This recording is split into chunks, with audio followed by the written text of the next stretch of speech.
사랑하는 엄마를 영원히 떠나보내야 하는 날이었습니다. 마지막 인사를 준비해야 할 슬픈 밤, 그 깊은 슬픔 속에 저는 처참한 모습으로 서 있었습니다. 하지만 제 곁을 지키던 시어머니와 남편은 따스한 위로 대신 차가운 유리벽처럼 느껴지는 무정함만을 뼛속 깊이 새겨주었죠. 과연 저는 이 지독한 슬픔 속에서 그들의 무정한 시선을 견뎌낼 수 있었을까요? 억눌렸던 분노의 씨앗이 마침내 움트기 시작한 그 밤의 이야기, 지금부터 제가 아주 생생하게 들려드리겠습니다. 밤 10시 정각, 병원 장례식장 영안실 앞 복도는 싸늘하리만치 고요하고 한적했습니다. 간혹 들려오는 발걸음 소리만이 정막을 깨트렸을 뿐이었죠. 병원 특유의 강렬한 소독약 냄새와 영정사진 속 국화꽃 향기가 뒤섞여 제 코끝을 비릿하게 파고들었습니다. 제 나이 55, 햇수로 따지면 반백년이 넘는 세월이었지만 저는 단 한순간도 편안하게 발 뻗고 잠들어 본 기억이 없는 것만 같았습니다. 홀어머니 밑에서 자라 일찍부터 세상의 무게를 짊어졌던 저의 삶은 그야말로 버거운 짐과 끝없는 의무의 연속이었습니다. 저는 학교 급식 조리사로 30년 넘게 일했습니다. 젊음의 열정을 바쳐 일했건만 번듯한 내 집 한 칸 마련하지 못하고 신도심, 외곽 재개발 구역의 낡은 빌라 월세살이만 전전했죠. 월세 보증금은 500만 원이었고 매달 30만 원의 월세를 내는 것이 버거울 때도 많았습니다. 그래도 저는 묵묵히 제자리에서 최선을 다했습니다. 자식된 도리를 다하려 애썼고 능력 없는 남편 뒷바라지, 그리고 결정적으로 3년 전 치매와 중풍으로 동시에 쓰러지신 시아버지 병수발까지 제 어깨는 늘 무겁게 짓눌려 있었습니다. 매일 아침 6시면 울리는 알람 소리에 맞춰 일어나 시아버지의 욕창을 확인하고 매 30분 간격으로 알람을 맞춰 약을 챙겨드려야 했습니다. 정오에는 식사를 차리고 오후 3시에는 간식, 오후 7시에는 저녁 식사를 준비해야 했죠. 그 지난한 3년의 세월 동안 제 잠자리는 단 한 번도 편안한 적이 없었습니다. 수면 부족으로 눈밑은 늘 검었고 손등은 시아버지 기저귀를 갈고 씻기느라 거칠게 터져 있었습니다. 낡은 손거울에 비친 제 얼굴은 피곤에 지쳐 윤기라곤 찾아볼 수 없었습니다. 거울 속 저는 마치 30년은 더 늙어버린 듯한 노파의 모습이었습니다. 사흘 전 저에게는 너무나도 소중하고 고귀한 친정엄마의 임종을 지키고 저는 망연자실한 상태였습니다. 6개월 전부터 이미 폐암 말기라는 의사의 진단을 받으셨기에 어느 정도 마음의 준비는 했다고 생각했습니다. 하지만 엄마의 싸늘한 손을 잡는 그 순간 제 심장은 그대로 바닥에 주저앉는 것만 같았죠. 엄마는 마지막까지 미라야, 고생 많았다. 잘 살아야 한다. 하시던 그 음성이 아직도 생생하게 귓가에 맴돌았습니다. 하지만 이런 지독한 슬픔에 잠겨 있을 새도 저에게는 허락되지 않았습니다. 야박한 현실은 저를 가차없이 몰아세우며 장례 준비를 재촉했고 저는 빈소조차 제대로 차릴 형편이 되지 않아 그저 눈앞이 캄캄하기만 했습니다. 바로 그때였습니다. 장례식장의 차가운 유리문을 밀고 들어서는 검은 정장 차림의 시어머니, 한옥희 여사님의 모습이 제 눈에 들어왔습니다. 72라는 나이가 무색하게 흐트러짐 없는 그녀의 모습은 차갑고 단정했습니다. 꼿꼿한 자세로 한치의 흐트러짐도 없이 들어선 시어머니의 옆에는 늘 그렇듯 어머니의 그늘에 가려진 듯 왜소해 보이는 제 남편 이준호 씨가 애써 시선을 회피하며 따라 들어왔습니다. 그들은 마치 제 고단한 삶의 그림자를 더욱 짙게 만드는 두 사람이라는 것을 저는 그때 알았습니다. 시어머니는 제가 망연히 앉아있던 간이의자 맞은편에 털썩 앉더니 손끝으로, 아니 턱짓으로 제게 이리 오라는 신호를 보냈습니다. 그녀의 싸늘하고 명료한 목소리가 장례식장이라는 엄숙한 공간을 가득 메웠습니다. 미라야, 이리 와 앉아봐. 사랑하는 엄마를 잃은 슬픔에 몸도 마음도 주체하지 못하고 비틀거리는 저에게 위로는커녕 앉으라는 말조차 명령조였습니다. 제 몸속 모든 피가 일시에 차갑게 식어가는 기분이 들었습니다. 심장이 얼어붙는 듯한 고통이었죠. 한옥희 여사는 말을 이어갔습니다. 그녀의 목소리에는 단 한 점의 온기조차 없었습니다. 내가 준호 아비 간병하는 동안 얼마나 내 며느리 노릇을 잘해줬는지 어딜 가나 칭찬이 자자했어. 다 내 덕분이다. 너 아니었으면 우리가 어떻게 버텼겠니? 이 말은 칭찬이라기보다 제 노고를 자신들의 체면 유지에 이용했다는 노골적인 생색처럼 들렸습니다. 아니, 그 이상이었습니다. 그들의 위선을 제게 강요하는 것처럼 느껴졌죠. 시어머니는 손에 쥐고 있던 두툼한 서류 봉투를 제 앞에 불쑥 내밀었습니다. 친정 엄마 장례식에 참석하기 위해 먼 길을 오셨으니 그럴싸한 부의금 봉투인 줄 알았습니다. 그러나 곧 봉투 안에서 빛깔 좋은 5만 원권 지폐 다발 대신 몇 장의 얇은 종이가 삐져나오는 것을 보고 저는 제 두 눈을 의심할 수밖에 없었습니다. 시어머니는 봉투에서 종이들을 꺼내 탁자 위에 아무렇지도 않게 펼쳤습니다. 이왕 온 김에 이걸 좀 보렴. 너도 준호랑 결혼해서 우리 식구가 됐으니 이제 경조사비는 명백히 함께 관리해야 하지 않겠니? 엄마 상 치르느라 경황이 없을 테지만 그래도 이건 짚고 넘어가야 해.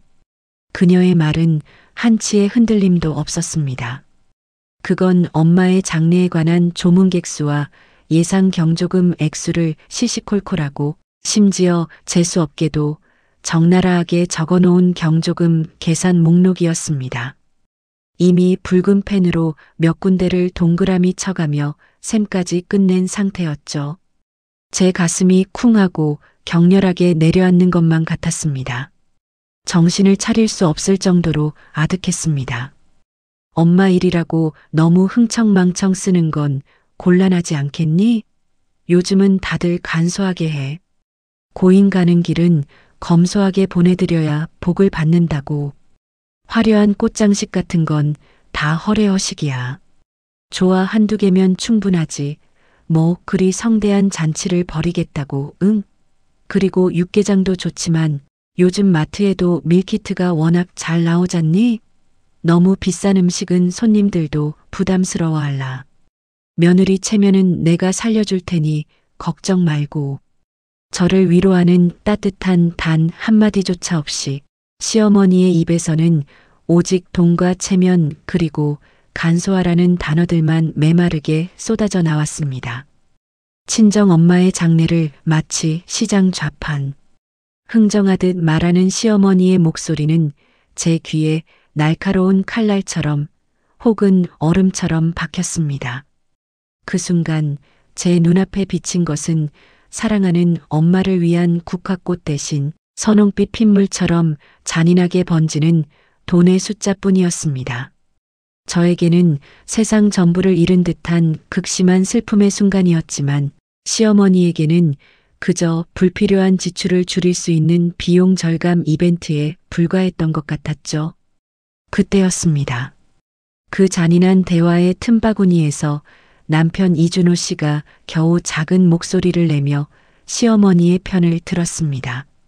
그는 언제나 그랬듯 비겁했습니다. 여보, 어머니 말씀도 일리가 없는 건 아니잖아. 우리가 지금 형편도 어렵고 모아둔 돈도 딱히 없잖아. 이해해드려야지. 남편의 무심한 말은 제 가슴을 더 깊게 후벼 팠습니다. 택배 대리점을 운영하며 항상 바쁘다는 핑계로 가장으로서의 의무와 책임을 회피하고 가정을 등한시했던 그는 결정적인 순간마다 늘 어머니의 편에 서서 저를 철저히 외면했습니다. 3년 전 시아버지 병원비 때문에 힘들어할 때도 집 대출금 상환이 어려워 밤잠을 설치던 고통스러운 때에도 그는 항상 가족이니까 참고 견디라는 무책임한 말로 제 입을 막곤 했었죠. 하지만 오늘만은 도저히 그럴 수 없었습니다. 제 친정 엄마의 마지막 가는 길인데 이런 식의 잔인한 취급을 당해야 한다는 사실에 눈물이 핑 돌았습니다. 제 인생에서 엄마는 단 한 명뿐인데 말이죠. 어떻게 이렇게까지 몰인정할 수 있단 말입니까? 시간은 밤 10시 45분을 향해 가고 있었습니다. 저는 시어머니의 경조금 계산서를 차가운 눈빛으로 아무 말 없이 응시했습니다. 어머니의 얼굴에 떠오른 내가 옳다는 확신에 찬 단단한 표정, 그리고 그 옆에서 애써 저와의 시선을 피하며 바닥만 쳐다보는 남편의 비겁한 얼굴. 그들의 시선 속에서 저는 한없이 작아지고 무력해지는 것을 느꼈습니다. 제가 앉아있던 간이의자가 이토록 차갑고 낯설게 느껴진 적이 있었을까요? 온몸이 붉은 수치심으로 활활 타오르는 듯 했습니다. 제 존재 자체가 부정당하는 것 같았습니다. 바로 그때 영안실 창밖을 지나던 길고양이 한 마리가 스르륵 고개를 돌려 안을 응시했습니다.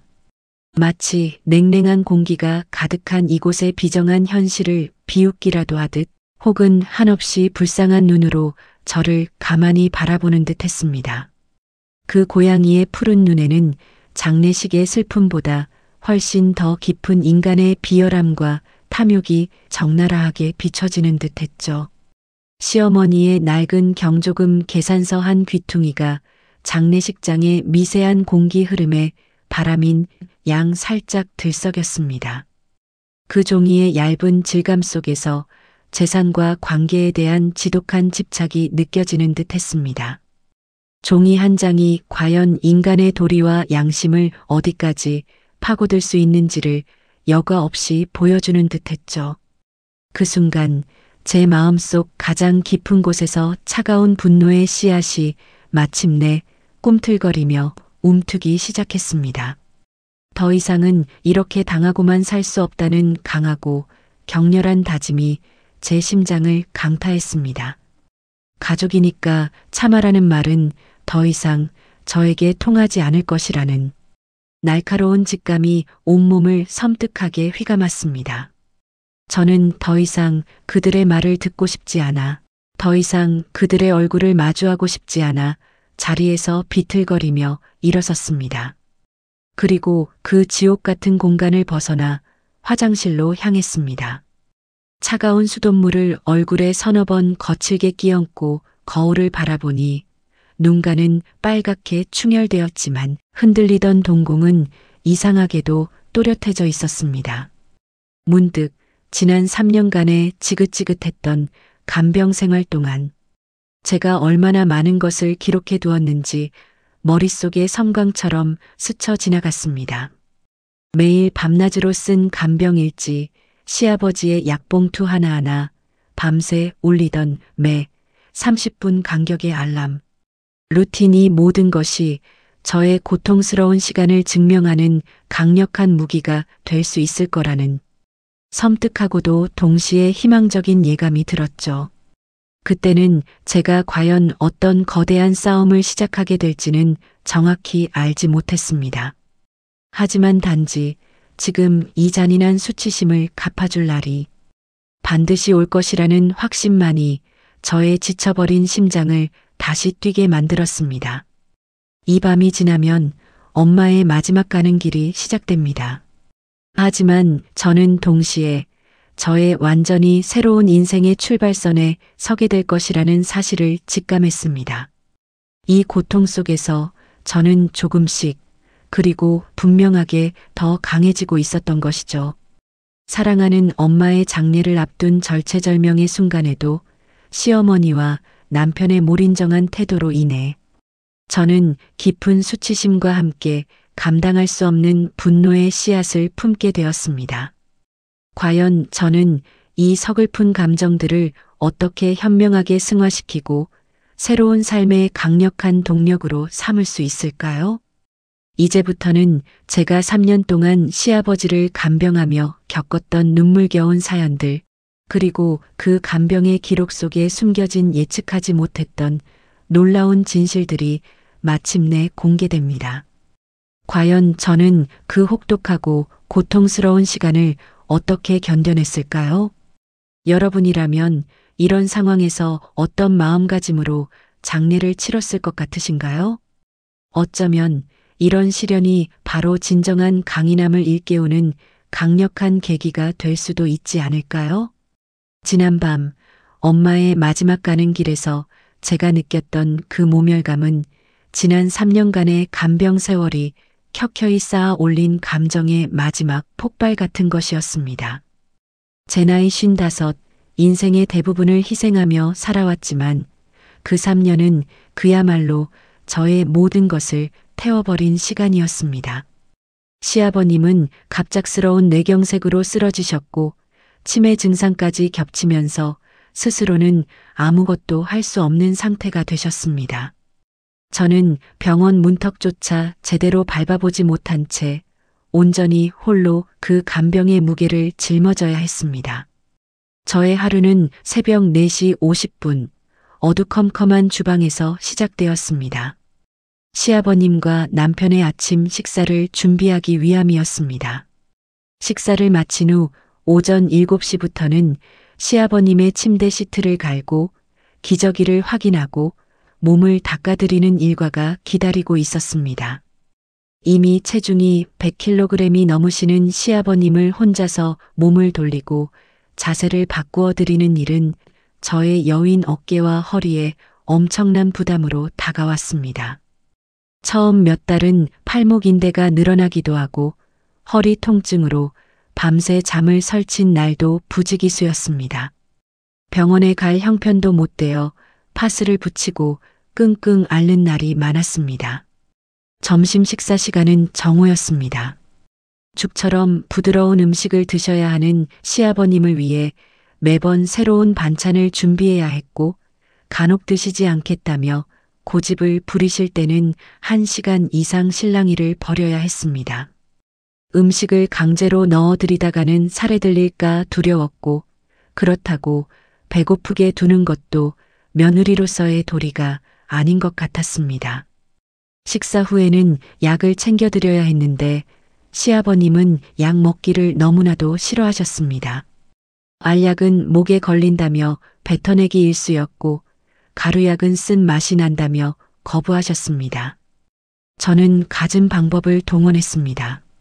잼에 섞어드리기도 하고 꿀물에 타서 드시게 하기도 했습니다.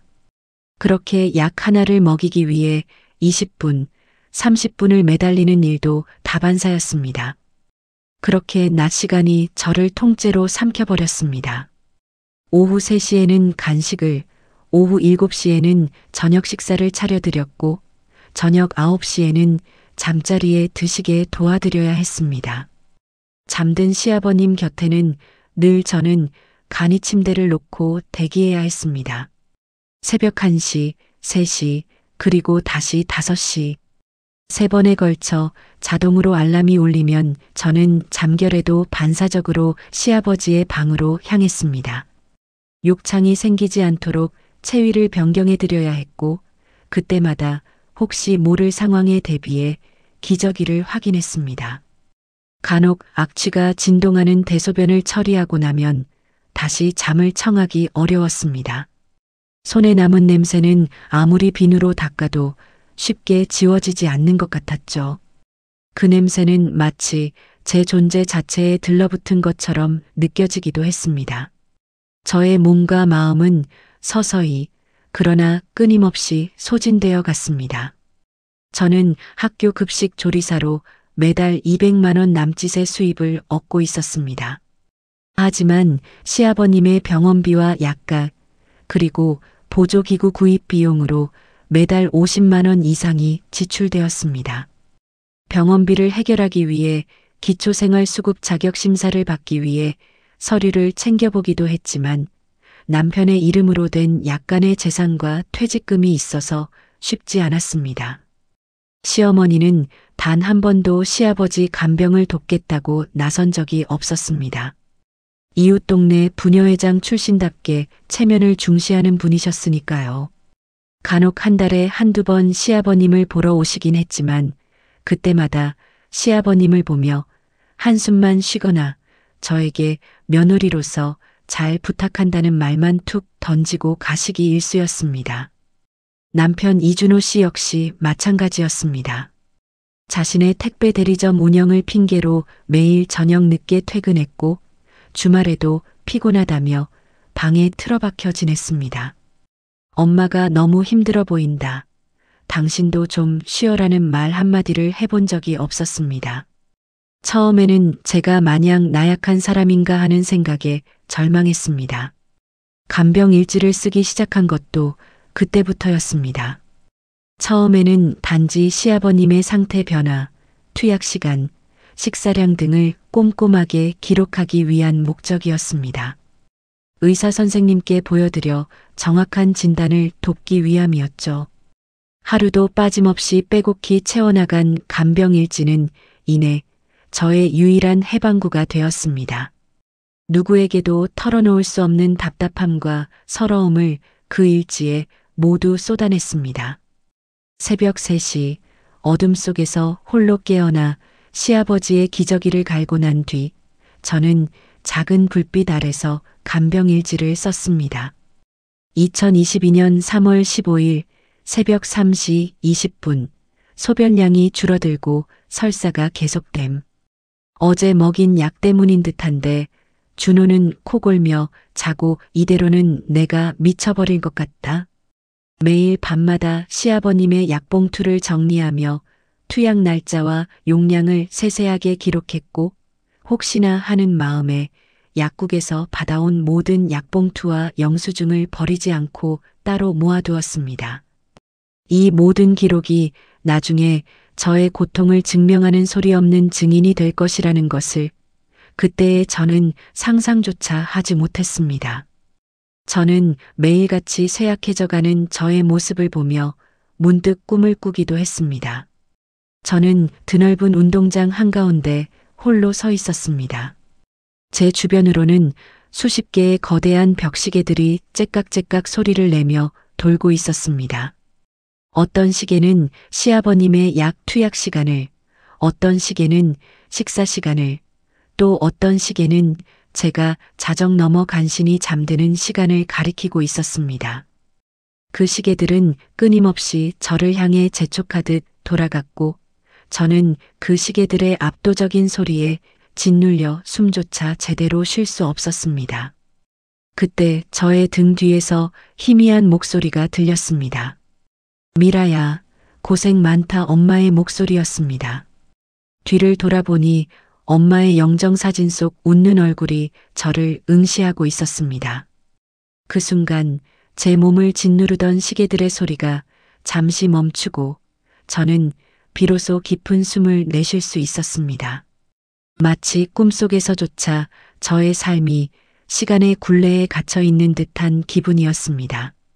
그 꿈에서 깨어나면 저는 언제나처럼 새벽 알람 소리에 맞춰 다시 시아버지의 방으로 향해야 했죠. 3년간의 간병은 저의 의무감을 시험하는 것 같았습니다.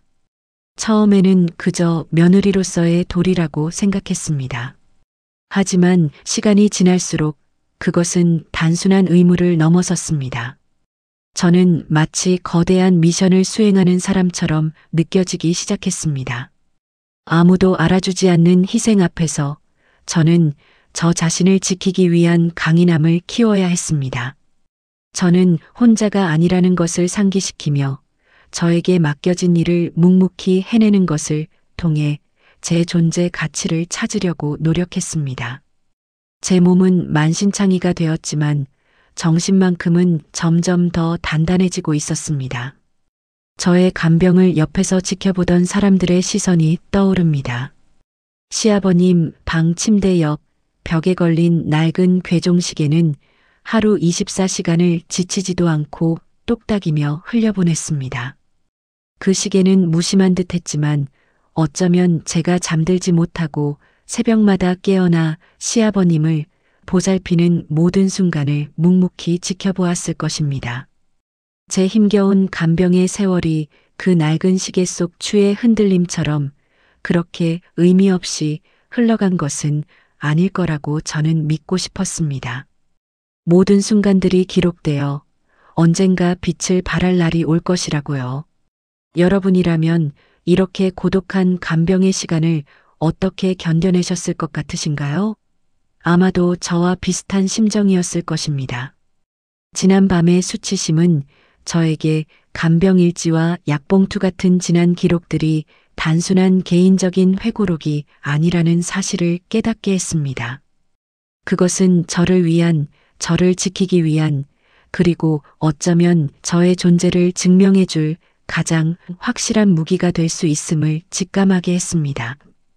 그리고 지난 3년간의 간병일지를 떠올렸습니다. 이 간절한 간병의 세월 뒤에 숨겨진 또 다른 탐욕의 그림자는 무엇일까요? 제가 살던 낡은 재개발 구역에 불어닥친 수상한 소문, 그리고 그 소문과 함께 시어머니가 제게 들이운 불길한 압박에 대한 이야기입니다. 저는 과연 이 새로운 불안감 속에서 어떤 경계를 세우게 될까요?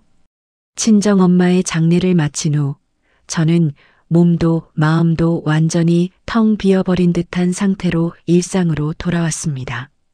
하지만 그날 밤 제가 마음속에 심은 분노의 씨앗은 뿌리를 내리기 시작했습니다.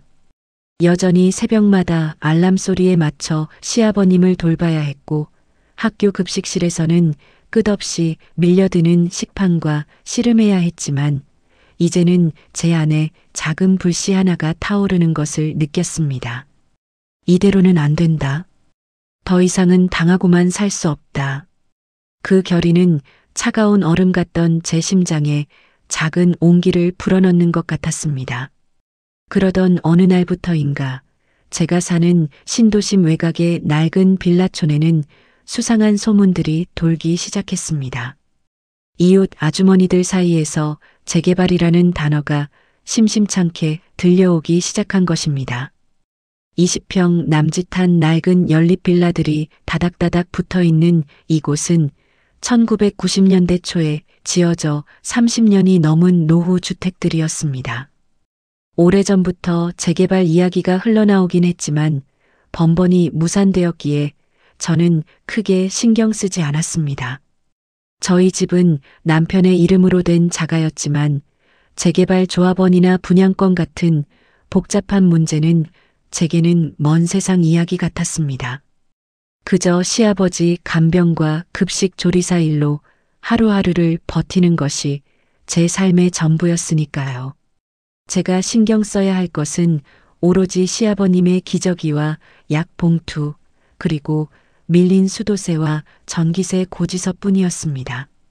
저와는 상관없는 일이라 여기며 흘려들었던 소문들이었습니다. 하지만 재개발 소문은 점차 구체적인 형태로 번져나갔습니다. 어느 날 단톡방에는 재개발 추진위원회에서 배부한 조합원 설명회 전단지 사진이 돌기 시작했고 동네 전봇대에는 우리 동네 새롭게 태어납니다. 같은 문구의 플래카드들이 하나둘씩 걸리기 시작했습니다. 저는 그때까지도 별다른 관심을 두지 않았습니다. 저와 남편의 결혼 생활 25년 동안 제가 돈과 관련된 큰일을 결정하는 일은 단 한 번도 없었으니까요. 모든 결정은 시어머니나 남편이 했습니다. 하지만 그 소문은 저를 비껴갈 수 없는 운명의 장난처럼 저의 일상 속으로 점차 스며들기 시작했습니다. 변화는 시어머니 한옥희 여사님에게서부터 시작되었습니다. 늘 체면을 중시하며 며느리 집에 잦은 왕래를 하지 않으셨던 분이 어느 날부터인가 부쩍 저희 집을 찾아오기 시작한 것입니다. 예전에는 한 달에 한두 번 오실까 말까 했는데 이제는 일주일에 두세 번씩 오시는 날도 있었습니다. 그런데 오실 때마다 시아버님 안부는 잠깐 묻는 신용만 할 뿐 화제는 늘 재개발 관련 내용으로 향했습니다. 미라야, 이 근처 시세가 얼마나 되니? 조합원이 되면 뭘 받을 수 있대? 김씨네 아들네는 벌써 서류 준비 다 했다던데. 시어머니의 말 속에서는 과거에 교양 있는 전 부녀회장님의 모습은 온데간데 없고 노골적인 탐욕만이 반짝였습니다. 특히 그녀가 눈을 빛내던 것은 조합원 지위와 상가 분양권에 대한 이야기였습니다. 재개발이 되면 건물을 허물고 새 아파트가 들어선대. 그럼 상가도 들어서겠지? 옛날 건물 주인이면 새 건물 조합원 자격이 주어지고 거기서 나오는 수익이 엄청나다던데. 시어머니의 목소리에는 이제 막 금맥을 발견한 사람처럼 들떠 있었습니다. 저는 그저 말없이 듣고 있을 수밖에 없었습니다. 제가 아무리 간병과 살림에 지쳐 있어도 그녀의 날선 눈빛과 숨겨진 의도는 느낄 수 있었습니다. 그때는 몰랐지만 그녀의 말 속에 숨겨진 뜻이 나중에 제 삶을 송두리째 뒤흔들게 될 것이라는 것을 저는 그때 알지 못했습니다. 그러던 어느 날 한옥희 여사님이 본색을 드러냈습니다. 한참 재개발 이야기에 열을 올리시더니 저를 똑바로 쳐다보며 말했습니다. 그녀의 목소리는 평소보다 훨씬 더 단호하고 위압적이었습니다. 미라야, 내 인감증명서랑 주민등록 등본 좀 가져와라. 저는 순간 제 귀를 의심했습니다. 왜 갑자기 제 서류를? 제 명의로 된 재산이라곤 급식 조리사로 받는 월급 통장 하나뿐인데. 의문이 가득한 제 표정을 읽었는지 시어머니는 곧바로 설명을 덧붙였습니다. 조합원은 집주인인 우리 명의로 되어야 해. 하지만 내가 아버님 간병하느라 고생이 많았으니 내 명의로 뭘 해줄 수는 없어도 재개발 서류 절차를 밟을 때 내 동의가 필요하대. 가족끼리 이렇게 도와야지. 안 그러면 일이 복잡해져. 그 순간 제 등줄기에 싸늘한 기운이 흘렀습니다. 가족끼리 도와야지라는 말. 그 말은 지난 친정엄마 장례식 때 경조금 계산서를 내밀며 가족끼리 관리해야지라고 말했던 시어머니의 목소리와 똑같은 톤이었습니다. 또다시 저를 무언가에 이용하려 한다는 불길한 예감이 저를 감쌌습니다. 하지만 저는 대놓고 반항할 힘이 없었습니다. 오랜 시간 길들여진 며느리로서의 습관이 남아 있었으니까요. 결국 남편 이준호 씨 역시 어머니의 편을 들었습니다. 어머니 말씀대로 해드려라, 여보. 별일 있겠어? 다 가족 잘 되라고 그러시는 거지. 남편은 언제나 그랬듯 우유부단했습니다. 어머니에게는 반항하지 못했고 저에게는 어머니의 뜻을 따르라고 강요했습니다. 저는 다시금 이 집에 혼자 남겨진 듯한 고립감을 느꼈습니다. 남편의 말이 끝나자마자 시어머니는 기다렸다는 듯이 날카로운 눈으로 저를 재촉했습니다. 그럼 내일 당장 주민센터 가서 서류 떼와. 늦으면 안 된다. 저는 시어머니의 시선 속에서 얼어붙은 채 아무 말도 할 수 없었습니다. 하지만 제 마음속에는 거대한 불안감이 차오르기 시작했습니다. 시어머니는 왜 굳이 제 서류를 요구할까? 분명 저희 집은 남편 명의인데. 인감과 등본이 얼마나 중요한 서류인지 저는 어렴풋이 알고 있었습니다. 은행 대출이나 재산 처분 등 중요한 법적 행위에 사용된다는 것을 말이죠. 겉으로는 재개발 절차에 필요한 동의라고 했지만 그녀의 눈빛 속에서는 다른 탐욕이 읽혔습니다. 그때는 몰랐지만 훗날 이 서류 요구가 모든 비극의 시작이었다는 것을 저는 나중에 알게 됩니다. 지금의 저는 그저 막연한 불안감에 휩싸여 경계를 늦추지 않으려는 작은 반항심만을 품고 있었습니다. 밤새 저는 잠을 이루지 못했습니다. 머릿속에는 시어머니의 날카로운 목소리와 남편의 무능한 변명이 메아리 쳤습니다. 인감, 등본. 그 단어들이 마치 저를 옥죄는 거대한 족쇄처럼 느껴졌습니다.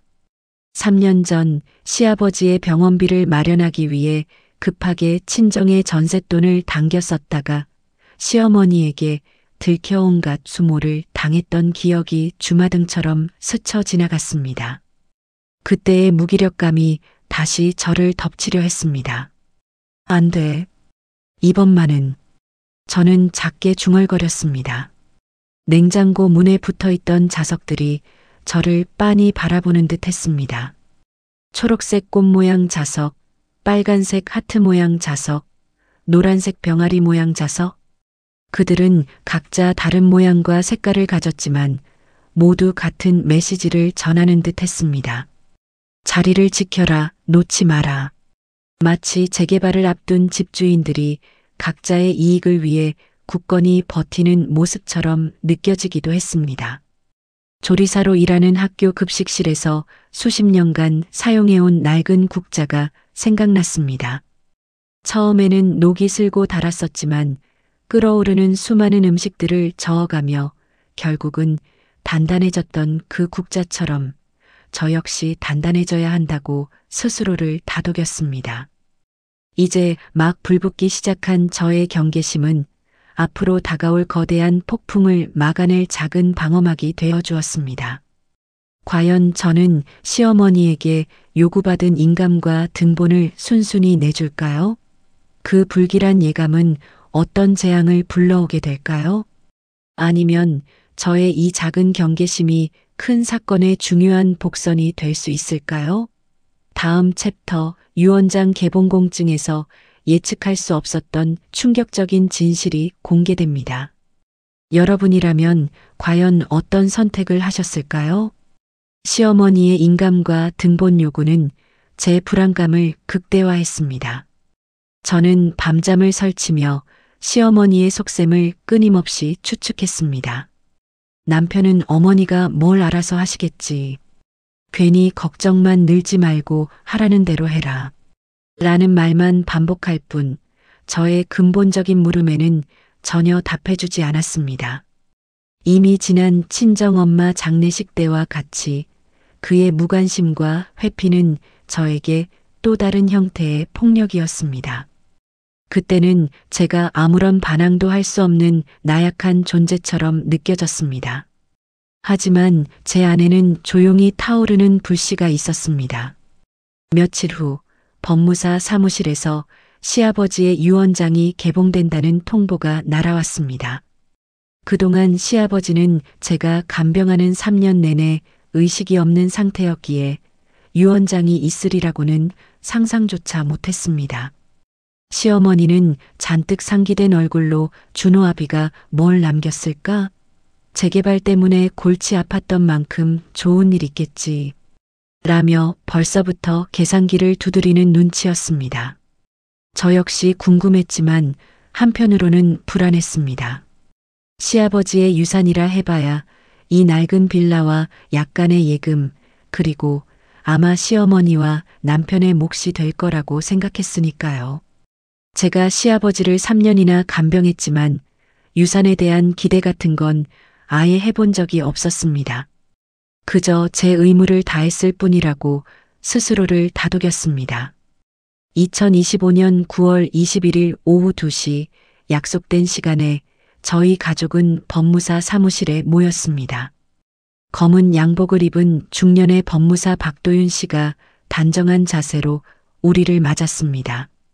길지 않은 복도를 지나 작은 회의실로 안내받았을 때 이미 그곳에는 남편 이준호 씨와 시어머니 한옥희 여사 그리고 저 정미라가 자리하고 있었습니다.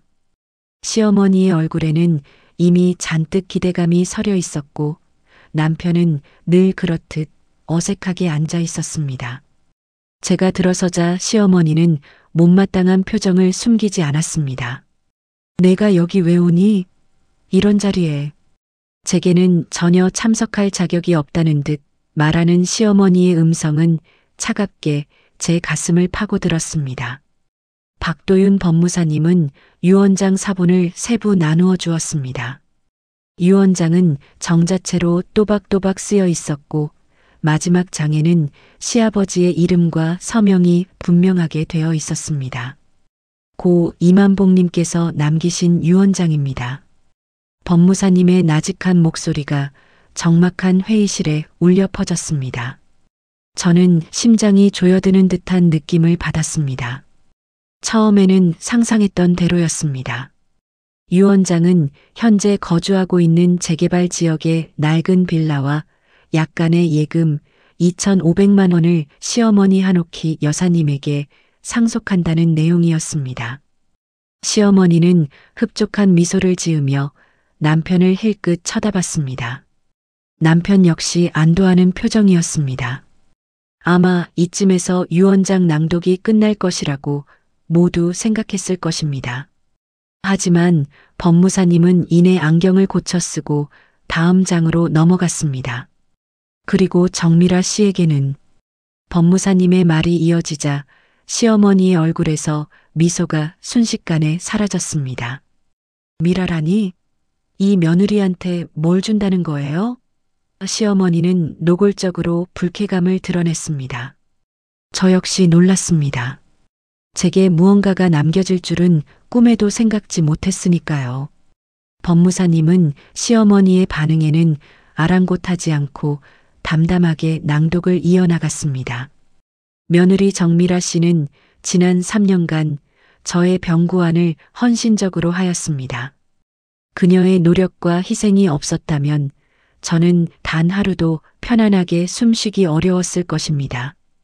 이에 저의 진심 어린 감사를 표하며 며느리 정미라 씨에게 재개발 조합원 지위와 신축 아파트 상가 분양권을 양도합니다. 이는 단순한 재산 상속을 넘어 그녀의 고귀한 간병의 대가로 지극히 정당한 보상임을 명시합니다. 회의실 안은 순간 정지된 듯 고요해졌습니다. 시어머니는 길게 들이마신 숨을 뱉어내지도 못한 채 얼어붙었고 남편은 입을 쩍 벌린 채 어안이 벙벙한 표정이었습니다.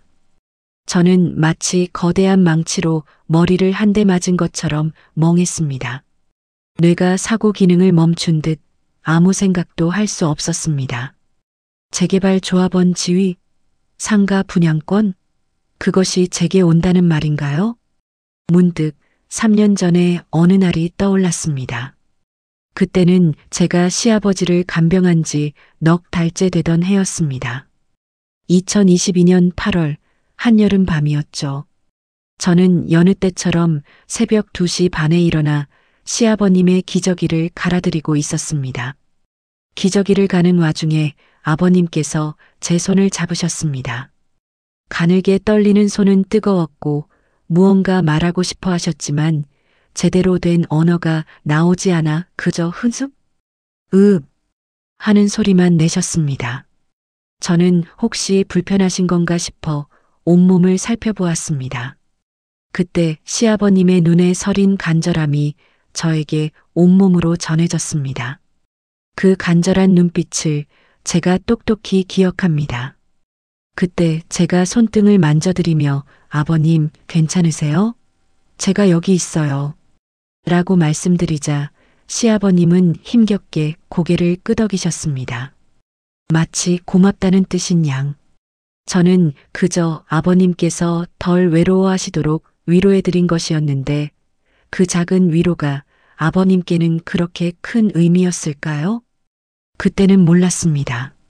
제가 손등의 비릿한 냄새를 씻어내기 위해 흐르는 물에 손을 씻는 순간에도 저의 작은 행위 하나하나가 아버님의 눈에 오롯이 기록되고 있었음을 말입니다.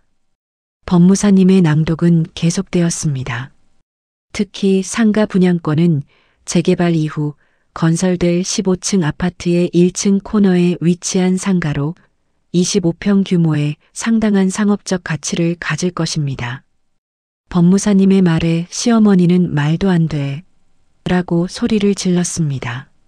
내 아들이 엄연히 살아있는데 어떻게 며느리한테 그런 걸 넘겨줘? 다 거짓말이야. 그녀의 목소리는 격렬하게 떨렸습니다. 남편은 멍하니 유언장 사본만을 응시하고 있었죠. 저 역시 혼란스러웠지만 제 마음속 깊은 곳에서는 무언가 해방되는 듯한 희미한 기쁨이 솟아나고 있었습니다. 지난 3년간 저의 희생을 오롯이 인정받은 기분이었습니다. 제가 받아왔던 모든 수치심과 고통에 대한 정당한 보상이라는 느낌.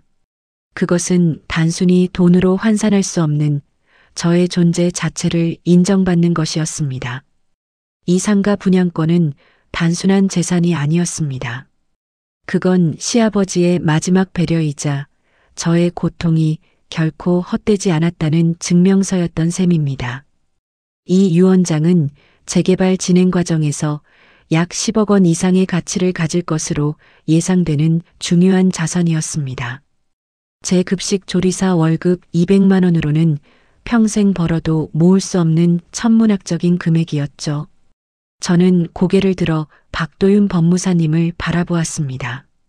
그의 눈빛은 제가 유언장을 제대로 이해하고 있는지 확인하는 듯 조용히 빛나고 있었습니다.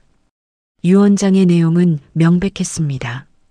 시아버님은 생전에 이미 치밀하게 법적인 절차를 밟아 공증까지 받아놓으셨던 것입니다.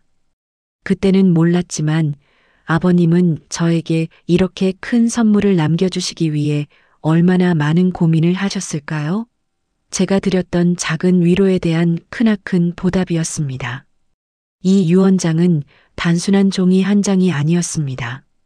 그것은 칠흑 같은 어둠 속에 한 줄기 빛처럼 드리워진 희망의 증표였습니다. 회색빛 회의실 탁자 위에 놓인 시아버지의 유언장이 마치 살아있는 듯 저에게 말을 거는 것 같았습니다. 유언장의 종이는 바싹 말라 있었지만 그 속에 담긴 시아버지의 마음은 따뜻한 온기를 내뿜는 것 같았습니다. 그 문장 하나하나가 저의 지난 세월을 보듬어주는 듯 했습니다. 그때까지도 시어머니는 분노에 찬 목소리로 법무사님에게 거세게 항의하고 있었지만 저의 귀에는 그 목소리가 점점 멀어져 가는 것 같았습니다. 제 심장은 더 이상 멍하지 않았습니다. 쿵, 쿵, 쿵 그 강렬한 진동은 해방의 시작을 알리는 종소리 같았습니다. 여러분이라면 이 상황에서 어떤 감정을 느끼셨을 것 같으신가요? 지난 3년간의 희생을 보상받는 기분. 단순히 돈을 넘어서 나의 존재를 인정받는 감정.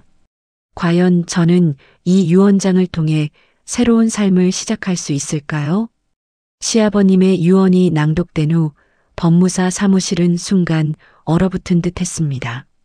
시어머니는 분노로 창백해진 얼굴로 거친 숨을 몰아쉬며 자리에서 벌떡 일어섰습니다. 말도 안 돼. 이건 조작된 유언이야. 내 남편이 절대 이럴 리 없어. 그녀의 절규에 가까운 목소리가 회의실을 뒤흔들었습니다. 그녀는 곧바로 유언의 효력을 인정할 수 없다며 유언 무효 소송을 제기할 것이라고 소리쳤습니다. 남편 이준호 씨는 그 옆에서 어정쩡한 자세로 서 있을 뿐 어머니의 격앙된 반응에도 저에게는 단 한마디의 변명조차 건네지 못했습니다. 그의 무책임한 침묵은 저를 더 비참하게 만들었습니다. 저는 그저 멍하니 앉아 있었습니다. 유언의 내용은 충격적이었지만 동시에 오랜 시간 짓눌렸던 저의 마음에 작은 해방감을 안겨주었습니다. 그러나 그 해방감은 잠시뿐이었습니다. 저는 시어머니가 이대로 물러날 리 없다는 것을 본능적으로 알고 있었습니다. 그녀는 자신이 원치 않는 현실은 결코 받아들이지 않는 사람이었으니까요. 시아버지 간병을 명목으로 제게 인감과 등본을 요구했던 그날의 불길한 예감은 제 마음에 다시 거대한 불안감으로 밀려들어왔습니다. 유언장 개봉 이후 시어머니의 태도는 더욱 노골적으로 악랄해졌습니다. 그녀는 매일같이 저희 집으로 찾아와 저를 몰아세웠습니다. 어디 감히 며느리가 시아버지 유산을 가로채? 너 지금 내 아들 앞길을 막으려는 거지? 당장 그 유언 무효로 해. 안 그러면 내게 어떤 일이 닥칠지 모를 거야. 그녀의 말 속에는 섬뜩한 경고와 위협이 담겨 있었습니다. 집안에 물건을 던지거나 제 음식을 치워버리는 등 사사로운 괴롭힘도 이어졌습니다. 심지어 제가 학교 급식실에서 일하는 곳까지 찾아와 동료들에게 저의 험담을 늘어놓기도 했습니다. 제가 자기 친정 엄마상 치르면서 얼마나 비싼 음식들을 냈는지 몰라요. 그런 여자가 어떻게 시아버님 재산을 탐내는지 저는 제 인간적인 존엄성마저 유린당하는 것 같아 매일 밤 베개에 얼굴을 묻고 울었습니다. 하지만 이제 더 이상 울고만 있을 수는 없었습니다. 제 아내는 친정 엄마 장례식 밤 시어머니의 경조금 계산서 앞에서 느꼈던 그 깊은 수치심이 분노의 연료가 되어 끓어오르고 있었으니까요. 2025년 9월 25일 목요일 여느 때처럼 학교 급식실에서 퇴근해 집으로 돌아와 쉬고 있던 오후 7시 15분이었습니다. 제 휴대폰이 진동했습니다. 은행 애플리케이션에서 알림 메시지가 온 것이었습니다. 보통은 월급 입금 알림이나 자동 이체 알림인데 이날 온 메시지는 달랐습니다. 긴급 안내 고객님 명의 신용대출 신청 접수 완료 신한은행. 저는 제 눈을 의심했습니다. 신용대출? 저는 대출을 신청한 적이 없었습니다.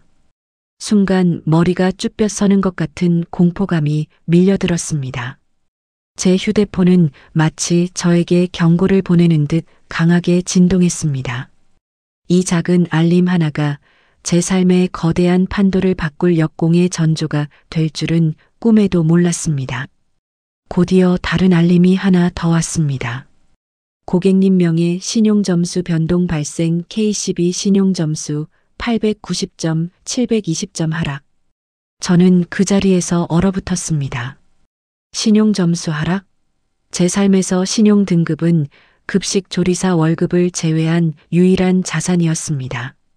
살면서 단 한 번도 대출을 받아본 적도 연체를 해본 적도 없었기에 900점에 가까운 신용점수를 유지하고 있었는데 불과 몇 분 사이에 170점이나 하락하다니 저는 심장이 발바닥까지 쿵 하고 떨어지는 듯한 충격을 받았습니다. 저도 모르는 사이 제 명의로 누군가 대출을 신청했고 그것도 모자라 신용점수까지 훼손된 것입니다. 지난 3년간 시아버님 간병을 위해 쓴 돈은 매달 50만 원, 총 1,800만 원에 달했지만 저는 은행 대출 한 번 받지 않았습니다. 생활비가 빠듯해도 친정 엄마의 전세금을 빌렸었지 빚을 지지는 않았습니다. 그렇게 평생을 지켜온 저의 신용이 단 몇 분 만에 송두리째 흔들리고 있다는 사실에 저는 극심한 분노를 느꼈습니다. 저는 떨리는 손으로 신한은행 고객센터에 전화를 걸어 명예 도용 신고를 했습니다. 상담 직원은 제 명의로 3천만 원짜리 신용대출이 신청되었고 서류 심사를 거쳐 바로 다음 날인 2025년 9월 26일에 대출금이 실행될 예정이라고 말했습니다. 신청된 주소는 저희 집 주소가 아니었고 연락처 또한 제 휴대폰 번호가 아니었습니다. 게다가 대출을 위해 제출된 서류는 제 인감증명서와 등본이었습니다. 그 순간 제 머릿속을 스쳐 지나가는 단 한 사람의 얼굴이 있었습니다. 바로 시어머니 한옥희 여사였습니다. 지난번 그녀가 제게 인감과 등본을 요구했던 이유가 이것이었던 것입니다. 저는 그저 재개발 서류에 동의 서명이 필요하다고 말했던 그녀의 말을 순진하게 믿고 주민센터에서 서류를 떼어주었습니다. 그때는 제가 아무리 불안감을 느꼈어도 설마 시어머니가 제 명의를 도용해 불법 대출을 받으리라고는 상상조차 하지 못했습니다. 그때는 몰랐지만 그녀의 그 서류 요구가 이런 엄청난 비극의 시작이었다는 것을 저는 휴대폰 알림 하나로 깨닫게 된 것입니다. 저는 공포를 넘어선 싸늘한 결의를 느꼈습니다. 제 심장이 차갑게 식어가는 동시에 저의 모든 세포들이 분노로 뜨겁게 달아오르는 것을 느꼈습니다. 이것은 선을 넘어도 한참 넘었다. 친정 엄마 장례식장에서 느꼈던 수치심과는 비교할 수 없는 저의 삶 자체를 파괴하려는 시도였습니다. 신용점수는 개인이 사회생활을 하고 경제활동을 하는 데 있어 생명줄과 같은 것입니다. 저의 생명줄을 마음대로 끊으려 한 그녀에게 더 이상 자비란 없다고 생각했습니다. 그날 밤 저는 한숨도 자지 못했습니다. 머릿속에는 시어머니의 날카로운 얼굴과 남편의 무책임한 침묵, 그리고 지난 3년간의 고통스러운 간병의 순간들이 영화 필름처럼 빠르게 지나갔습니다. 저는 차가운 바닥에 앉아 곰곰이 생각했습니다. 내가 그동안 당해왔던 모든 일들, 시어머니의 무시, 남편의 방관, 친정 엄마 장례식에서의 모멸감, 그리고 시아버지의 유언을 인정하지 않으려는 그녀의 집착. 이 모든 것이 결국 돈 때문이었다는 결론에 도달했습니다. 재개발 이권을 가로채기 위해 이제는 저의 명의까지 도용한 것입니다. 천장 등에서 빛나는 형광등 빛은 마치 제 내면을 들여다보는 것 같았습니다. 그동안 늘 제가 속으로만 참고 사귀었던 감정들이 파도처럼 밀려왔습니다. 이대로 주저앉을 수는 없다. 나는 강해져야 한다. 저는 낡은 일기장을 찾아 펼쳤습니다. 그 안에 지난 3년간 제가 빼곡히 적어두었던 시아버지 간병일지, 약 봉투와 영수증, 병원 기록지 등이 고스란히 남아 있었습니다. 이 모든 것이 그녀에게는 치명적인 증거가 될 수 있으리라는 확신이 들었습니다. 저는 더 이상 당하는 입장이 아니었습니다. 이제는 제가 먼저 움직여야 할 때였습니다. 신용대출 신청건은 분명 시어머니와 남편, 그리고 조작된 공모가 있을 것이라고 확신했습니다. 그들은 재개발 이권을 위해 저를 이용하려 했던 것입니다. 이들의 행위는 명백한 명의 도용과 사문서 위조였습니다. 법적으로도 명백한 범죄였습니다. 여러분이라면 이렇게 뒤통수를 맞는 듯한 배신감을 느꼈을 때 어떻게 대응하셨을 것 같으신가요? 아마 저처럼 공포와 분노가 동시에 밀려왔을 것입니다. 하지만 중요한 것은 그 감정에서 멈추지 않고 어떻게 스스로를 지키기 위한 결의를 다지는가에 달려 있을 것입니다. 저는 그 밤을 통해 완전히 다른 사람으로 다시 태어났습니다. 이 사건을 계기로 저는 더 이상 나약한 며느리가 아니었습니다. 이제 저는 스스로를 지키기 위해 모든 것을 걸 준비가 되어 있었습니다. 저에게는 더 이상 잃을 것도 두려울 것도 없었습니다. 오직 정미라라는 한 인간으로서의 존엄성과 지난 세월의 희생을 인정받기 위한 뜨거운 의지만이 남았습니다. 과연 저는 이 거대한 역공의 칼날을 어떻게 휘두를까요? 지난 3년간의 간병 기록과 모든 증거들을 어떻게 활용할까요? 그리고 시어머니와 남편의 몰지각한 행위들을 어떻게 세상에 드러낼까요? 다음 챕터 증거 수집 앤드 사회적 망신에서 미라님의 치밀한 반격이 시작됩니다. 기대해 주세요. 제 명의로 신청된 신용대출 알림을 받은 그날 밤, 저는 공포를 넘어선 싸늘한 결의를 다졌습니다. 이건 선을 넘어도 한참 넘었다. 저의 생명줄과 같은 신용을, 그리고 저의 모든 것을 파괴하려 했던 그들에게 더 이상 자비란 없을 것이라는 확신이 제 안에 굳건히 자리 잡았습니다. 불과 몇 시간 전까지의 초조함은 거센 폭풍우 앞에 촛불처럼 흔들리던 제 마음을 집어삼켰고 그 자리에는 차갑고 단단한 결심만이 남았습니다. 이제는 피할 수 없는 싸움이었습니다. 저는 숨죽이며 역공을 준비하기 시작했습니다. 가장 먼저 떠오른 것은 지난 3년간 제가 밤낮 없이 작성했던 시아버지의 간병일지였습니다. 낡은 공책 20권에 빼곡히 적힌 기록들은 시아버지의 모든 순간과 저의 모든 고통을 증명하는 소리 없는 증인이었습니다. 2022년 5월 1일 첫 장부터 시작된 일지에는 오전 6시 아버님 기저귀 교체, 소변량 300cc, 대변 물금, 욕창 부위 소독 후 연고 도포 같은 상세한 기록들이 날짜와 시간까지 정확히 적혀 있었습니다. 심지어 제가 작성한 날짜가 시어머니나 남편이 시아버님을 찾아왔던 날과 겹쳐지는지 교차 확인하며 그녀들의 방문 기록까지 꼼꼼히 정리했습니다. 제가 밤늦게까지 홀로 시아버님 곁을 지켰던 수많은 새벽 2시, 3시의 기록들은 그들의 부재를 더욱 명확하게 드러낼 것이었습니다. 이 일지들은 단순한 기록이 아니었습니다. 그것은 지난 3년간의 제 삶을 고스란히 담은 증거 자료이자 저의 존재의 가치를 증명하는 결정적인 단서가 될 것이라고 확신했습니다. 그 다음은 시아버님 약 봉투들이었습니다. 제가 간병하는 동안 한 번도 버리지 않고 모아두었던 약 봉투와 처방전, 병원 영수증들은 쌀부대 2개 분량이나 되는 엄청난 양이었습니다. 2023년 7월 12일 어병원 처방전, 이뇨제 5mg, 혈압약 2mg, 치매약 3mg 등 7가지 약. 약값 57,000원. 모든 봉투에는 날짜와 약품명, 용량까지 상세히 적혀 있었고 제 필체로 수납 영수증 별도 보관이라는 메모가 달려있는 것도 있었습니다. 이 모든 약값이 저의 주머니에서 나갔음을 증명하는 서류들이었습니다.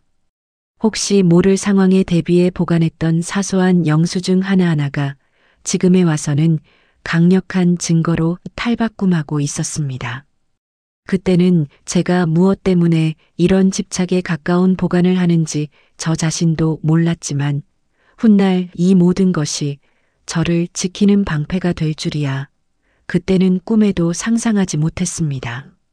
그리고 저의 결정적인 증거는 다름 아닌 휴대폰 안에 숨겨져 있었습니다. 지난 시아버지 유언장 개봉 이후 시어머니가 매일같이 저를 찾아와 협박하고 괴롭힐 때 저는 문득 스쳐가는 생각에 몰래 녹음 기능을 켜둔 적이 있었습니다. 녹음된 파일은 약 17개, 총 5시간 분량이었습니다. 특히 제명의 도용 사실을 알게 된 직후 시어머니에게 제가 전화를 걸어 대출 사실을 추궁했을 때 그녀가 뻔뻔하게 발뺌하는 목소리와 그 옆에서 남편이 어머니 말씀이 맞다고 동조하는 내용이 녹음되어 있었습니다. 미라, 내가 뭘 알고 짓거리는 거냐.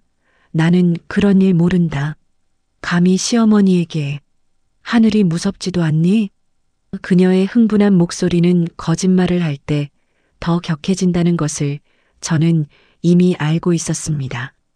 또한 남편 이준호 씨와 나눴던 통 내용도 빠짐없이 캡처해 두었습니다.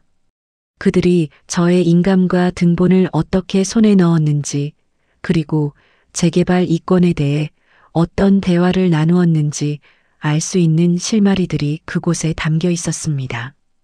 그때는 그저 답답한 마음의 한 행동이었지만 지금 이 모든 녹음과 캡처본들이 저의 역공을 위한 완벽한 증거물로 제 역할을 톡톡히 해낼 것이었습니다. 사태가 심각하다고 판단한 박도윤 법무사님은 제 조력자가 되어주셨습니다. 저의 간병일지와 수많은 증거자료, 그리고 통화 녹취 파일들을 보며 그는 놀라움을 금치 못했습니다. 정미라 씨, 정말 대단하십니다. 이 정도면 충분하고도 넘칩니다. 오히려 너무 치밀해서 제가 다 감탄스럽네요. 그는 저에게 관련 법 조항과 대처 방안에 대해 상세히 설명해 주었습니다. 특히 명의도용, 사문서 위조, 대출 사기 미수 등에 대한 법적 근거와 처벌 조항을 일러주며 저에게 필요한 모든 정보를 제공했습니다. 며칠 후 저는 그동안의 불안감과 초조함을 걷어내고 팽팽한 자신감을 가지고 재개발추진위원회 회의장에 들어섰습니다. 2025년 9월 28일 오후 3시 저희 동네의 재개발추진위원회 임시회의가 열렸습니다. 약 20여 명의 주민들이 낡은 마을회관에 모여 앉아 재개발 진행 상황에 대해 논의하고 있었습니다. 저의 시어머니 한옥희 여사도 한쪽 구석에 앉아 계셨습니다. 그녀는 예전 부녀회장답게 아직도 동네에서 유지 행세를 하고 있었고 제가 들어서자마자는 코웃음을 치며 저를 비웃는 듯한 시선을 보냈습니다.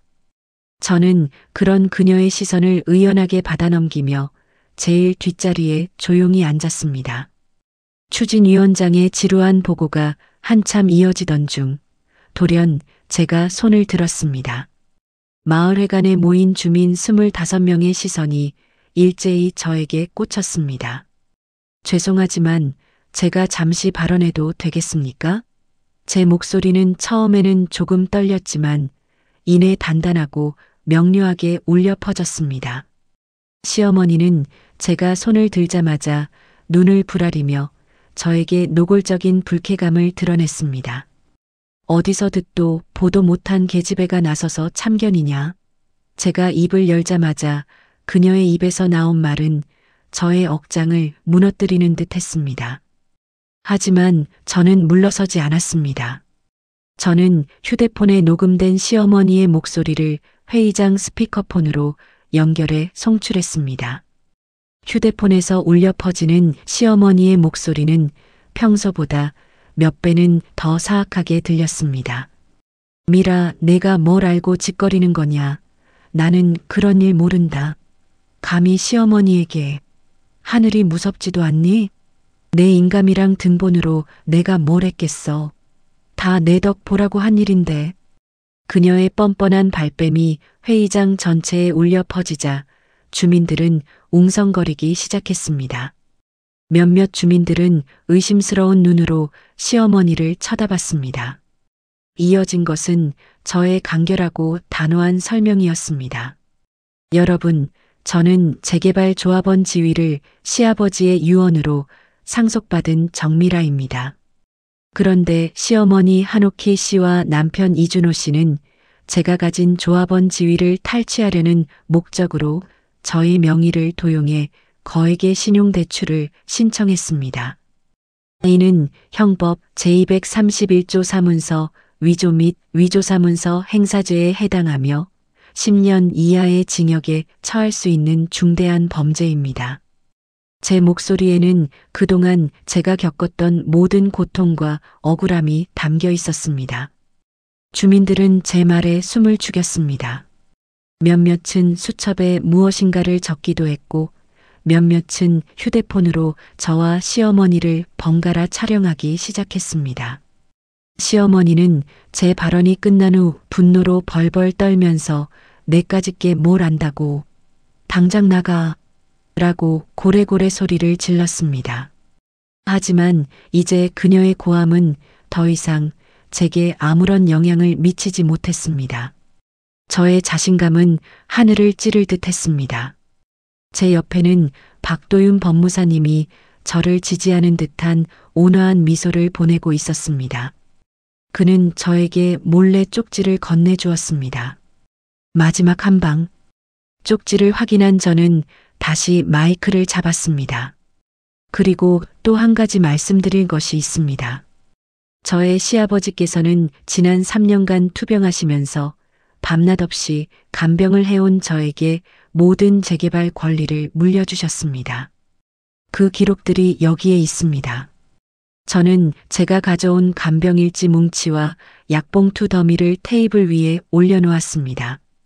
매일매일 적힌 간병일지에는 시어머니께서 시아버지를 찾아오신 날짜와 시간, 그리고 간병에 참여하지 않으셨다는 사실이 명백히 기록되어 있습니다. 모든 약값과 병원비 역시 제가 조리사 월급으로 감당해 왔습니다. 이 말에 회의장은 완전히 뒤집어졌습니다. 시어머니는 자신의 얼굴을 감싸 쥐고 몸을 웅크렸습니다. 그녀의 자랑이었던 체면과 명예가 산산조각 나는 순간이었습니다. 남편은 그 자리에서 도망치고 싶어 하는 듯 불안한 눈빛으로 회의실 문만 바라보고 있었습니다. 저의 말 한마디 한마디는 그녀들에게 날카로운 칼날이 되어 그들의 오만함과 위선을 난도질했습니다. 그때는 몰랐지만 제가 그동안 겪었던 모든 고통과 수치심이 이렇게 통쾌한 방식으로 되갚아질 수 있다는 것에 저는 놀라움을 금치 못했습니다. 회색빛 마을회관 천장에 매달린 낡은 선풍기가 윙윙 소리를 내며 돌았습니다. 그 선풍기의 회전은 마치 제가 통제할 수 없던 지난 삶의 혼란스러움과 같았습니다. 하지만 이제는 제가 그 선풍기 속도를 조절하는 듯 했습니다. 회전하는 선풍기의 그림자가 벽면에 춤을 추듯 일렁였습니다. 마치 시어머니의 자존심이 바닥에 나뒹구는 모습을 형상화한 것 같았습니다. 이 모든 상황을 지켜보던 동네 주민들은 비난의 시선을 거두지 않았습니다. 지난날 시어머니의 위세에 눌려 함부로 이야기하지 못했던 사람들의 수군거림이 터져 나왔습니다. 어휴, 한 여사, 정말 그랬단 말이야? 그 며느리 불쌍해서 어쩌나 그들의 목소리는 칼날이 되어 시어머니의 귀를 찢는 듯 했을 것입니다. 이 모든 것이 지난 친정엄마의 장례식장에서 느꼈던 수치심에 대한 통쾌한 복수였습니다. 이제 저에게는 더 이상 초조함이 아닌 확고한 자신감이 넘쳐 흘렀습니다. 여러분이라면 이렇게 사회적 망신을 주는 방법으로 복수하는 것에 동의하시겠습니까? 아니면 다른 현명한 방법을 택하셨을까요? 저는 이 순간 이 모든 것들을 통해 저를 짓눌렀던 거대한 바위가 뻥하고 뚫리는 듯한 카타르시스를 느꼈습니다. 이번 이야기에서는 제가 치밀하게 수집한 간병일지, 약봉투, 통화 녹취 등의 증거들을 가지고 재개발추진위원회 회의에서 시어머니의 명의도용 사실을 폭로하며 그녀에게 사회적 망신을 안겨주었습니다. 초조했던 마음은 점차 확고한 자신감으로 변모했습니다. 하지만 시어머니는 과연 이대로 순순히 당하고만 있을까요? 그녀는 새로운 반격을 준비할 것입니다. 이제 모든 전세는 역전되었습니다. 과연 저는 이 거대한 싸움을 법정에서 어떻게 마무리 지을까요? 다음 챕터 법정 대면에서 숨막히는 진실 공방이 펼쳐집니다. 이제 법정에서 모든 진실을 마주할 시간입니다. 저는 3가지 굵직한 법정 싸움을 통해 지난 세월의 억울함을 풀고 저의 인생을 송두리째 되찾으려 합니다. 격렬한 진실 공방 끝에 제가 과연 꿈에 그리던 카타르시스를 느낄 수 있을까요? 재개발추진위원회 회의에서의 통쾌한 폭로 이후 시어머니 한옥희 여사와 남편 이준호 씨의 행태는 잠시 주춤하는 듯 보였습니다. 그러나 저는 알고 있었습니다. 그들은 결코 이대로 물러날 사람들이 아니라는 것을요. 아니나 다를까 며칠 후 시어머니 측에서 시아버지의 유언 무효 소송을 제기했고 저를 상대로 상속재산 반환 청구 소송을 걸어왔습니다. 저는 더 이상 물러설 곳이 없었습니다. 저의 정의를 위한 싸움은 이제 피 튀기는 법정 공방으로 번지게 되었습니다. 저는 박도윤 법무사님의 도움을 받아 3가지 주요 소송을 동시에 진행했습니다. 첫 번째는 시어머니와 남편에 대한 명의도용 및 사문서 위조 고소였습니다. 신한은행 대출 관련 증거들을 제출하며 그들의 불법적인 행위를 명확히 밝혔죠. 두 번째는 시어머니가 제기한 유언 무효 소송에 대한 방어 및 상속 재산 분할 청구 방어였습니다.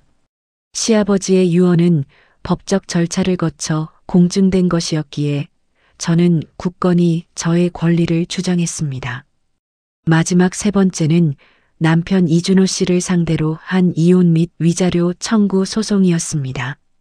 더 이상 그의 무관심과 어머니 편향적인 행동을 견딜 수 없었기에 저의 새로운 인생을 시작하기 위한 단호한 결정이었습니다. 법정 싸움은 지난한 과정의 연속이었습니다. 2025년 10월 20일 첫 공판이 열린 그날, 저는 새벽 4시부터 일어나 머리를 빗고 차분하게 옷을 입었습니다. 평소 급식실에서 입던 조리복이 아닌 단정한 검은색 정장이 낯설었지만 거울에 비친 제 모습은 어느 때보다 강인해 보였습니다. 10여 년 전 저희 집 가정폭력 문제가 심화되었을 때도 남편은 저를 보호하기는커녕 엄마가 힘들게 키웠으니 이해하라는 말로 저를 더욱 짓밟았었습니다. 그 이후 저는 매일 밤 거울을 보며 나 자신을 지켜야 한다고 수없이 다짐했습니다. 그 다짐들이 오늘 이 법정에서 빛을 발하리라 믿었습니다.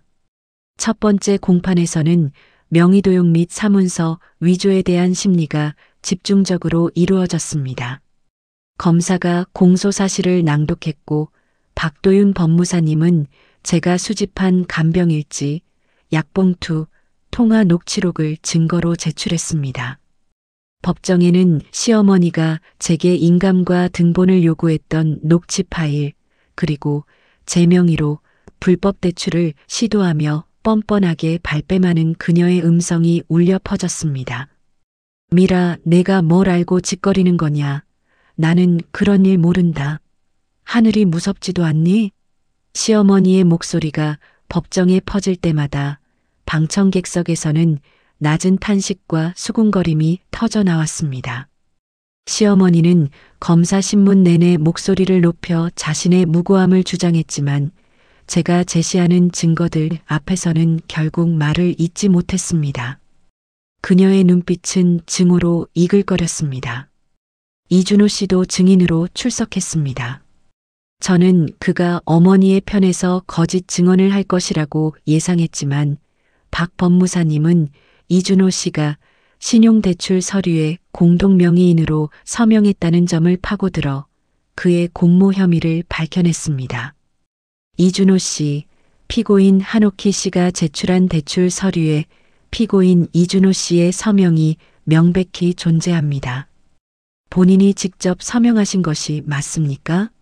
박 법무사님의 날카로운 질문에 이준호 씨는 얼굴을 파랗게 질린 채 고개를 떨궜습니다. 그때였습니다. 마치 제 눈앞에서 보이지 않던 거대한 톱니바퀴가 하나씩 맞춰지는 듯 했습니다. 그들은 철저하게 공모하여 저의 명의를 도용한 것이었습니다. 두 번째 공판은 시아버지의 유언 무효 소송과 상속재산 분할에 대한 것이었습니다. 시어머니 측 변호인은 시아버지가 치매로 인한 정신 능력 상실 상태였기에 유언은 무효라고 주장했습니다. 하지만 저는 지난 3년간의 간병일지를 법정에 제출하며 시아버지가 유언을 공증할 당시에는 충분히 자신의 의사를 표현할 수 있었음을 증명했습니다. 일지에는 시아버지가 좋아하는 간식을 스스로 고르거나 제게 고맙다는 의사를 명확히 표현했던 날들의 기록이 빼곡했습니다. 존경하는 재판장님, 이 간병일지는 단순히 저의 기록이 아니라 고인이었던 시아버지의 마지막 삶의 기록입니다. 저의 시아버님은 유언을 공증할 당시에도 제가 드린 간식 중 반팥죽을 명확히 골라 드셨고 좋아하는 TV 프로그램을 시청하며 웃음을 보이셨습니다. 이는 그분의 정신 상태가 흐려졌다는 피고 측의 주장을 반박하는 결정적인 증거가 될 것입니다. 무엇보다 이 유언장은 저의 3년 희생에 대한 정당한 보상이자 그분이 저에게 남기신 마지막 마음이었습니다.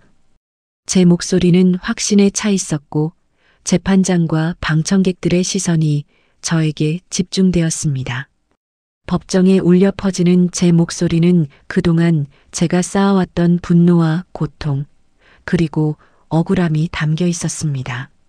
낡은 간병일지 위에 한 방울씩 떨어지는 제 눈물은 뜨거웠습니다. 그때는 몰랐지만 제가 그날 밤 한자 한자 써내려갔던 그 글자들이 이렇게 제 인생의 판도를 바꿀 핵심 증거가 될 것이라는 것을 말이죠.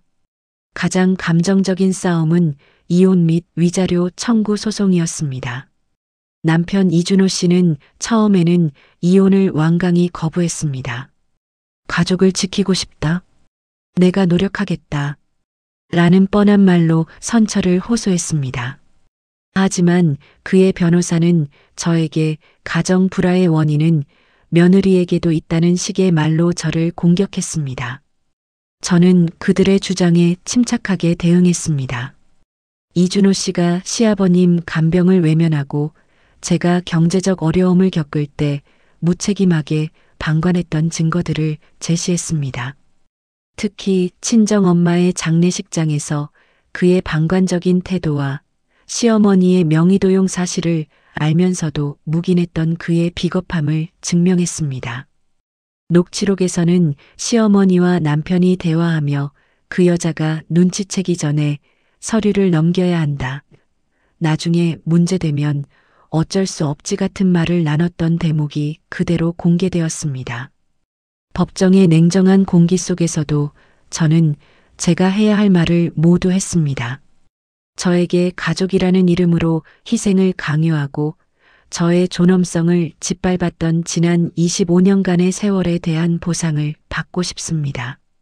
저는 더 이상 누구의 며느리나 아내가 아닌 정미라로 살고 싶습니다. 제 진심이 담긴 절규는 법정 전체를 숙연하게 만들었습니다. 재판장은 길게 한숨을 쉬었고 판사의 낡은 안경 너머로 보이는 눈빛에는 연민이 스치는 듯 했습니다.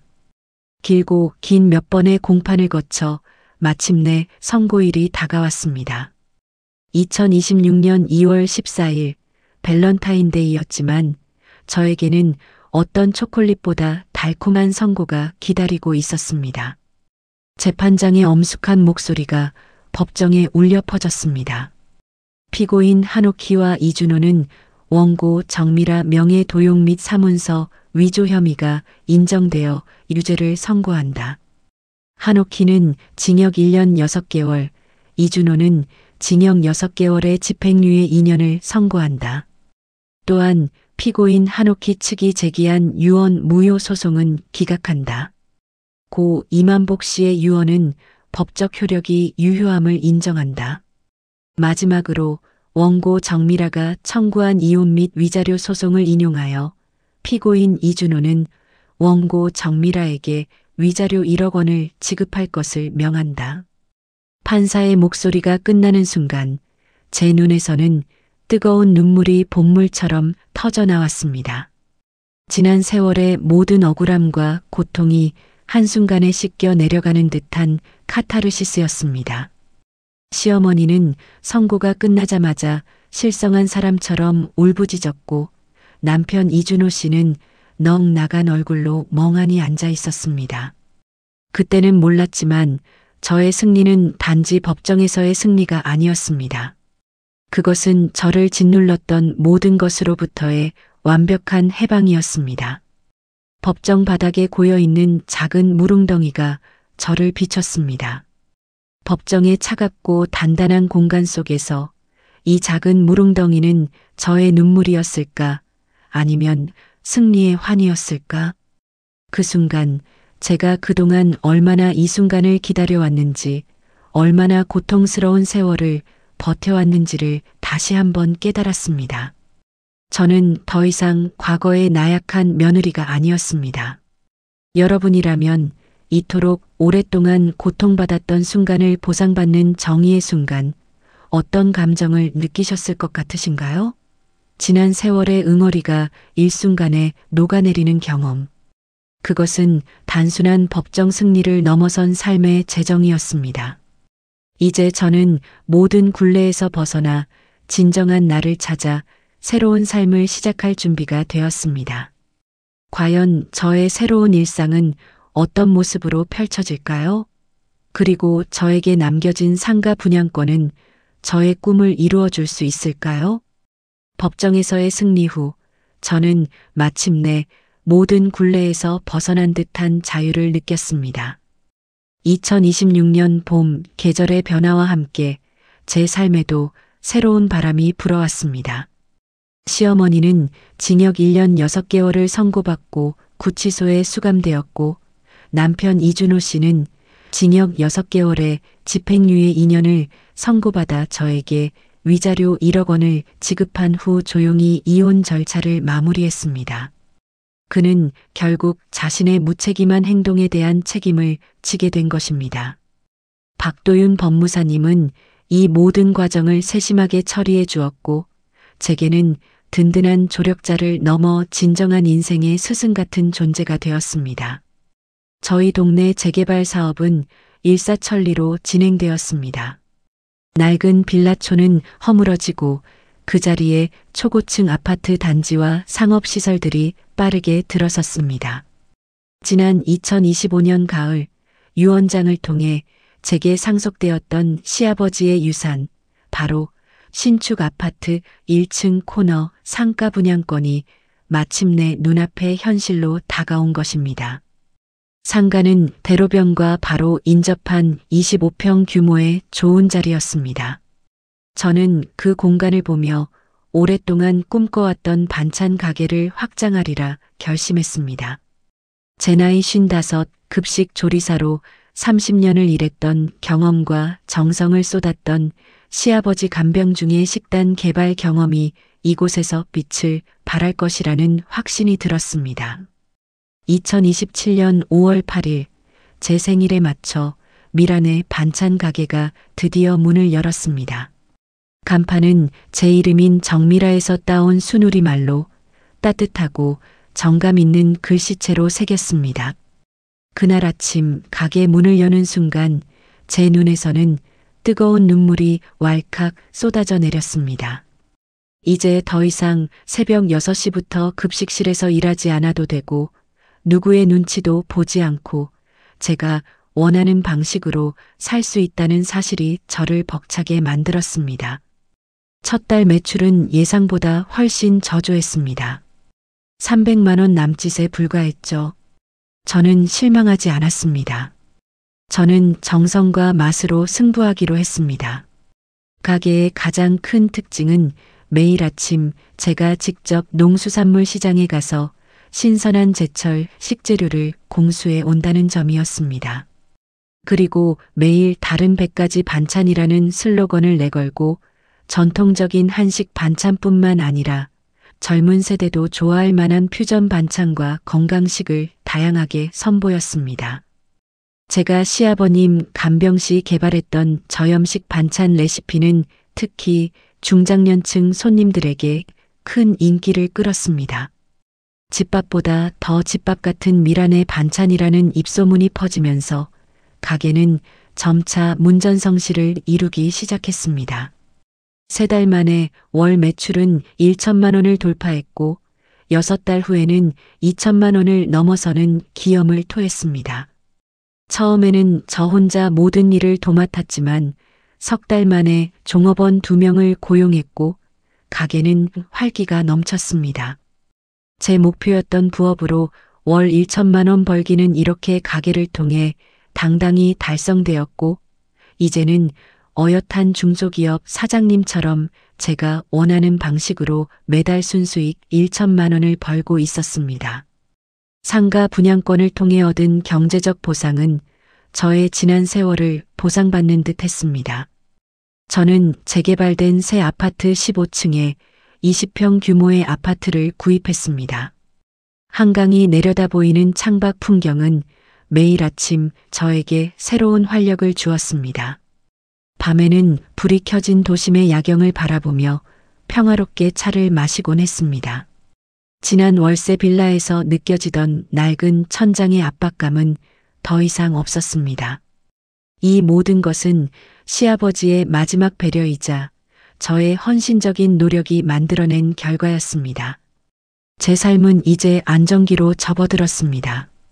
하지만 제 인생에서 마지막으로 해결해야 할 과제가 하나 남아 있었습니다. 바로 시어머니와의 관계였습니다. 시어머니는 징역 1년 6개월을 복역한 후 출소했습니다. 그녀는 모든 재산을 잃었고 갈 곳이 없어진 상태였습니다. 저는 박 법무사님과 상의 끝에 그녀에게 최소한의 주거 공간을 제공하기로 결정했습니다. 재개발 단지 내에 새로 지어진 소형 오피스텔 8평짜리 한 채를 월세로 얻어주었습니다. 보증금 500만 원, 월세 30만 원. 예전에 제가 살던 빌라 월세와 똑같은 금액이었습니다. 그리고 중요한 조건을 달았습니다. 어떠한 경우에도 저와 저의 가족에게 연락하거나 간섭하지 말 것, 미란의 반찬 가게 근처에 얼씬거리지 말 것. 이 모든 내용을 각서로 작성하고 공증까지 받았습니다. 이것이 저의 마지막 배려이자 관계에 대한 확고한 경계선이었습니다. 처음에는 그 제안을 완강히 거부했던 시어머니는 결국 서명했습니다. 그녀는 제 앞에서 단 한마디도 하지 못했습니다. 그녀의 얼굴에는 지난날 저에게 보였던 악독함 대신 세월의 흔적과 좌절감만이 고스란히 남아 있었습니다. 그때 저는 느꼈습니다. 나에게 사과할 용기도 자존심을 굽힐 여유도 없는 불쌍한 노인일 뿐이구나. 저는 그녀에게 더 이상 미움도 증오도 느끼지 않았습니다. 그저 홀가분했습니다. 이것이 바로 관계의 보상이자 저를 괴롭혔던 모든 정신적인 압박으로부터의 완전한 해방이었습니다.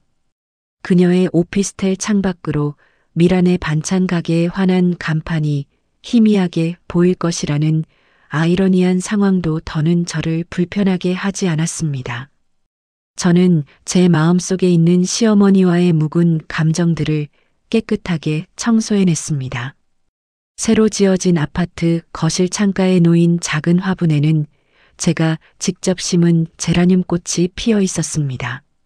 붉은색 꽃잎은 지난날 저의 뜨거웠던 분노를 상징하는 것 같기도 했고, 동시에 새로 피어나는 희망을 보여주는 것 같기도 했습니다.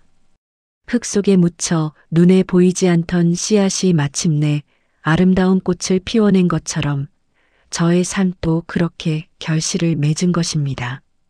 저는 더 이상 누구의 며느리나 아내가 아니었습니다.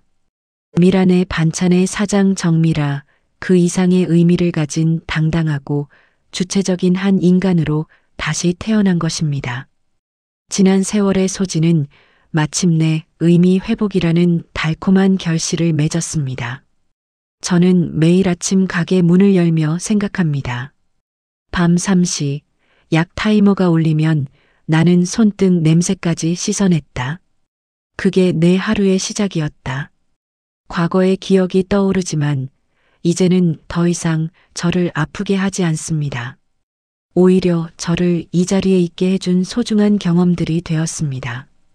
저는 앞으로도 제 자리에서 묵묵히 그리고 당당하게 제 인생을 살아갈 것입니다.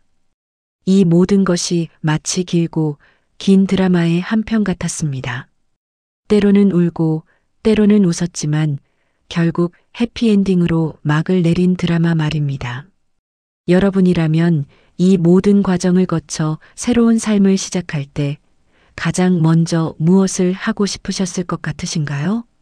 이것으로 저 정미라의 이야기는 막을 내립니다.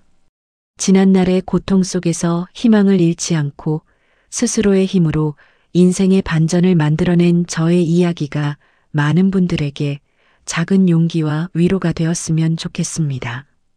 제 이야기에 함께 해주셔서 진심으로 감사합니다.